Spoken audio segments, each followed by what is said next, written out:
Hume sat down with a local Muslim leader to get his reaction.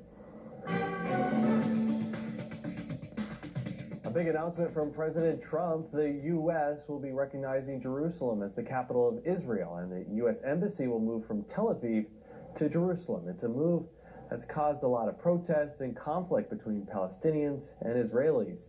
Joining us now is Imam Helmi Agha. You're with the American Muslim Leadership Council. Imam, thank you so much for joining us. Thanks for having me. First, tell us, what does the recognition of Jerusalem as Israel's capital do for the state of Israel? Number one, it isolates the peace process overall and isolate the rest of the world that pretty much denounced the decision that President Trump announced yesterday. And what impact will this have on the Muslim community inside and outside of Israel? Actually, we have seen the impact already. Worldwide condemnation, protest worldwide. Number two, it's going to play right into the hands of the terrorist radicals and those who are trying to use this as a card, so to speak, to say this is how the United States is taking one side in this conflict of the two-state solution. Yeah, to kind of explain to us the significance of Jerusalem for the three major world religions.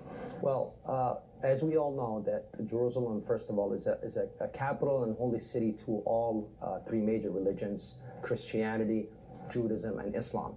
And if we want to go back into history just briefly, or rather just to go into the lines of chain of events that took place, we know that in 1967, pretty much Jerusalem, by the United Nations 242 resolution, recognized that Jerusalem is an occupied territory and therefore does not belong to anyone.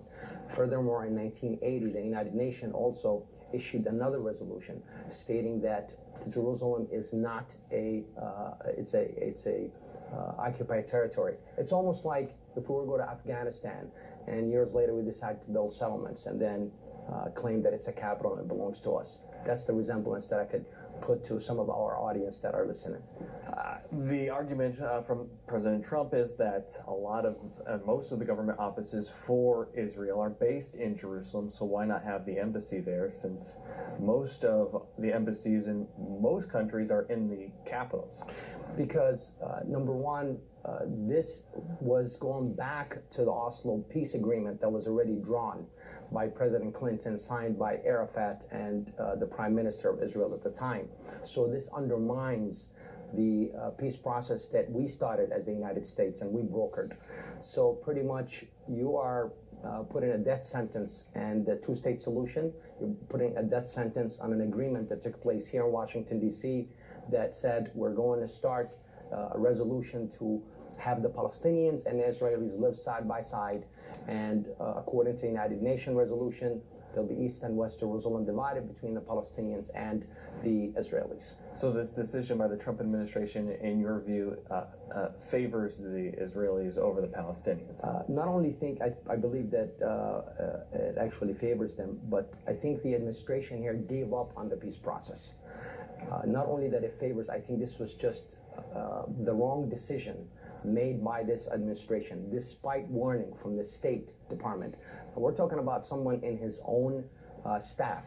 We're talking about the State Department warned our president here against announcing such move in such vital times. So you think it'll break down peace talks. Do you think that this move will cause more unrest then in the Middle East? Well, unfortunately, I was shocked, to be honest with you, to hear the president saying this does not close the door to peace talks.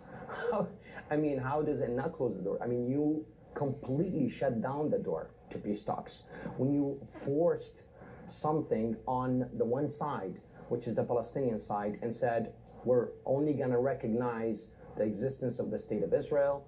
Yet you're saying we want to work on a two-state solution, yet you have pretty much demolished any perhaps hope left of any peace solution with less than a year in administration, and It's mind-boggling, to be quite honest with you.